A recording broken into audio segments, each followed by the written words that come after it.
नमस्कार।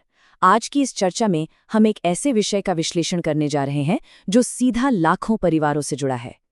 हम जिस सोर्स मटेरियल को डिकोड कर रहे हैं वो हमारे एजुकेशन सिस्टम की एक बहुत बड़ी और कड़वी सच्चाई को सामने लाता है। नीट पेपर लीक मतलब ये सिर्फ एक परीक्षा के कैंसिल होने की बात नहीं है, ये लाखों सपनों के रातों रात टूट जाने की कहानी है। आइए सीधे इसके अंदर चलते हैं। 22 लाख, ये कोई मामूली नंबर नहीं है। जरा सोच कर देखिए, 22 लाख मेडिकल उम्मीदवारों का भविष्य अचानक से बिल्कुल अधर में लटक गया। जब नेशनल टेस्टिंग एजेंसी यानी एनटीए ने इस देश भर में होने वाले एग्जाम को रद्द किया तो मानो इन 22 लाख जिंदगियों पर एक भयानक ब्रेक लग गया। ये आंकड़ा ही अपने आप में बता देता है कि ये संकट कितना विशाल है। और इस तैयारी की असली कीमत क्या होती है? ये सिर्फ एक फॉर्म भरने की बात नहीं है। इसके पीछे महीनों की दिन रात की वो अथक मेहनत होती है, जहां नींद और सुकून का कोई नामो निशान नहीं होता।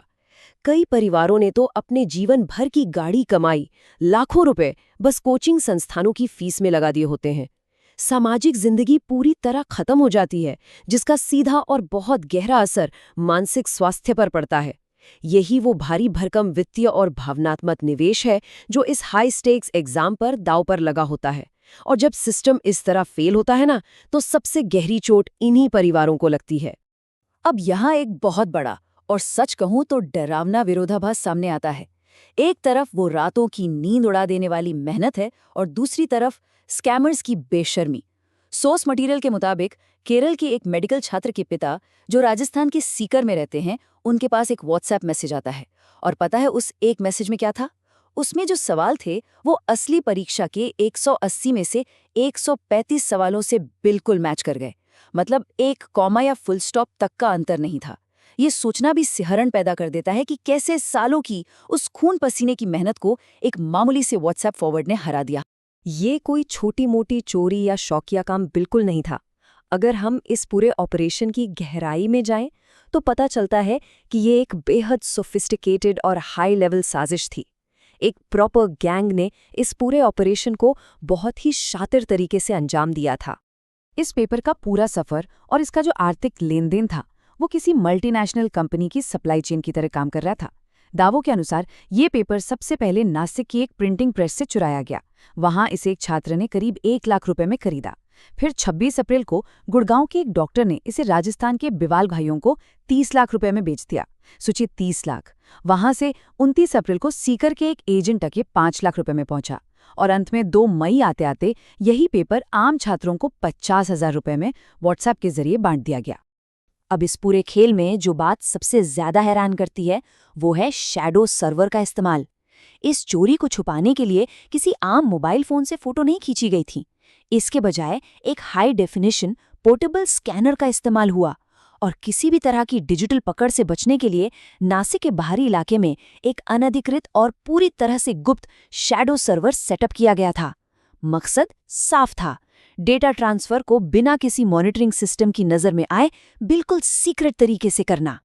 लेकिन इन स्कैमर्स का पेपर बेचने का तरीका और भी ज्यादा शातिर था। पकड़े जाने के शक से बचने के लिए उन्होंने इसे एक गेस पेपर का नाम दे दिया। मतलब पहले चोरी किए गए पेपर से 120 असली सवाल निकाले, फिर उनमें बाहर से कुछ और सवाल मिलाकर एक 410 सवालों का बड़ा सेट तैयार कर दिया। और फिर इसे हाथ से लिखकर एक गेस पेपर का रूप दिया गया, ताकि खरीदते वक्त किसी को तुरंत शक ही ना हो कि अरे ये तो असली पेपर है। खैर, ये सब तो स्कैमर्स की साजिश थी, लेकिन इसके बाद जो हुआ वो हमारे सिस्टम की सबसे बड़ी और कड़वी विफलता है। जब सीकर में उस छात्र के पिता ने असली पेपर से सवाल मैच होने के बाद उद्योगनगर पुलिस स्टेशन में जाकर शिकायत करने की कोशिश की, तो क्या हुआ? उनकी बात को महज एक अफवाह बताकर पूरी तरह से खारिज कर दिया गया और उन्हें वहां से भगा दिया गया। ये सिस्टम की घोर और संवेदनहीन उदासीनता को दिखाता है। और यह आधिकारिक इनकार यहीं नहीं रुका। एनटीए के महानिदेशक अभिषेक सिंह का बयान देखिए। मैं ये नहीं कहूंगा कि पूरा पेपर लीक हुआ था, एक पीडीएफ सर्कुलेट हो रहा था।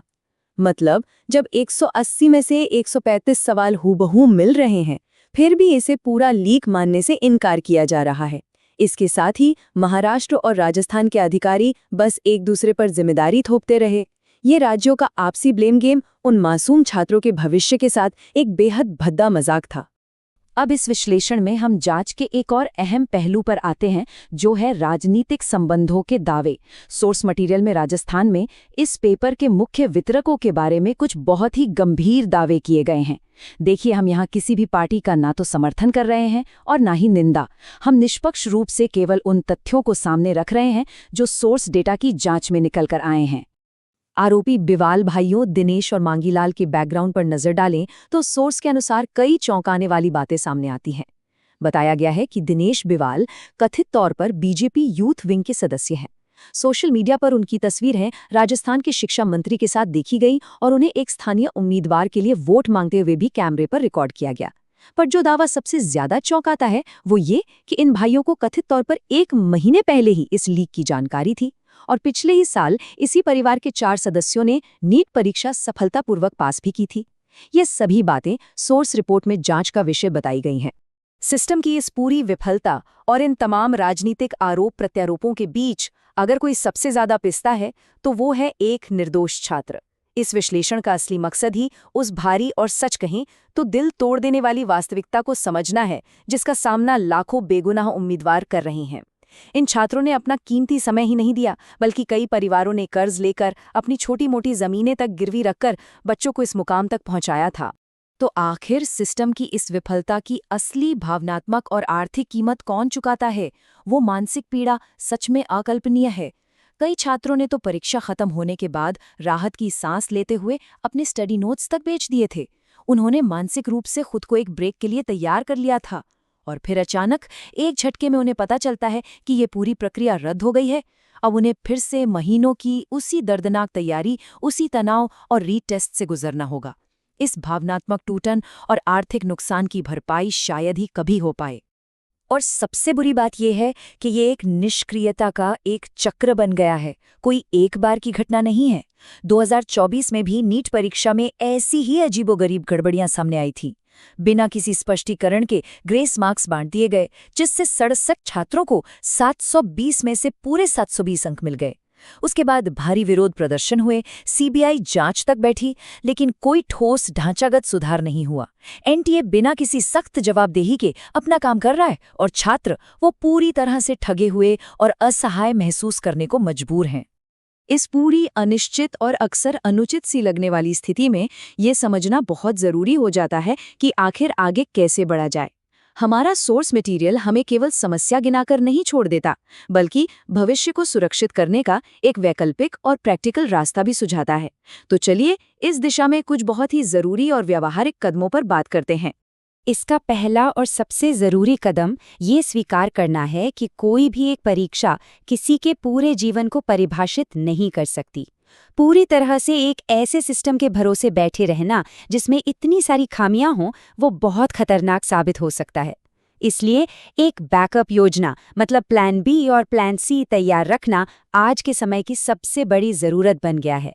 पारंपरिक रास्तों से थोड़ा हटकर अपनी पसंद के नए क्षेत्रों को एक्सप्लोर करना ही खुद को सुरक्षित करने का एक मजबूत तरीका है। आज के इस बदलते दौर में पारंपरिक मेडिकल और इंजीनियरिंग के अलावा भी ढेरों शानदार विकल्प मौजूद हैं, जैसे data science, UI design, sustainability and climate research या फिर कंटेंट क्रिएशन और स्पोर्ट्स एनालिटिक्स। ये ऐसे क्षेत्र हैं जो बेहतरीन अवसर दे रहे हैं। सोर्स मटेरियल एक खास गाइड की भी सिफारिश करता है, जिसमें ऐसे ही कई वैकल्पिक करियर ऑप्शंस का गहराई से विवरण है। हमें यह समझना होगा कि ये नए और उभरते हुए क्षेत्र बहुत ही शानदार ग्रोथ और बेहतरीन वेतन की अपार संभावनाएं रखते हैं। और अंत में एक बहुत ही गहरा सवाल जो हमें खुद से पूछना चाहिए, क्या होगा अगर सच्ची सफलता केवल एक ऐसी परीक्षा को पास करने से ना आती हो जिससे पहले ही समझौता किया जा चुका है? क्या होगा अगर असली कामयाबी अपनी खुद की क्षमता और एक्सेलेंस का पीछा करने में छिपी हो? समाज के इस भारी दबाव के बीच अब वक्त आ गया है कि शिक्षा और काबिलियत के सही मायनों पर फिर से विचार किया जाए। इस महत्वपूर्ण चर्चा में शामिल होने के लिए बहुत बहुत धन्यवाद।